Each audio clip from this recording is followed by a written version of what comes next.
can't write code. You're not an engineer. You're not a designer.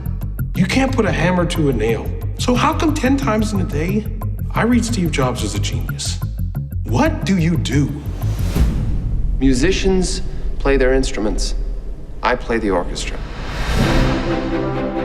This movie's about the person in his personal dealings with people, what he kept inside of himself, where he might have been coming from. What if, instead of it being in the right hands, it was in everyone's hands?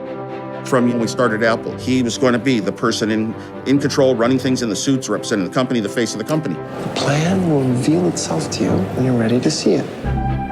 Steve was not a technical person. He was building a machine that he wanted for himself.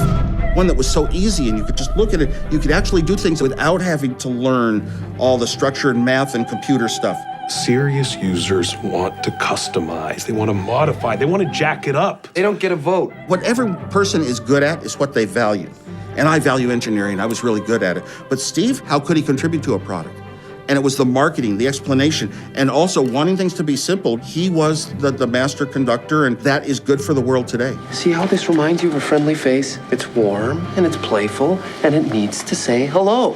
More than anything else, Steve Jobs wanted to be the person known for it all. We're not a pit crew at Daytona. This can't be fixed in seconds. You had 3 weeks. The universe was created in a third of that time. Well, someday you'll have to tell us how you did it. Steve Jobs is known for having some negative personality characteristics. And do you balance the good with the bad, or did the bad lead to the good? The new trash can is wrong. I want to tell you I appreciate all the hours you put into it, but I can't because of how terrible it is.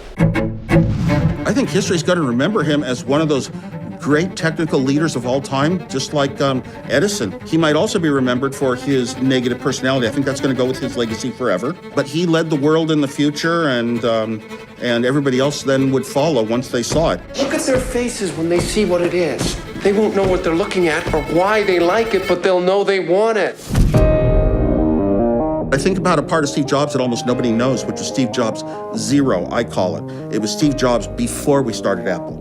And the fun times we had, the pranks we played, the laughter. I'm the only one that knows this guy here is someone you invented.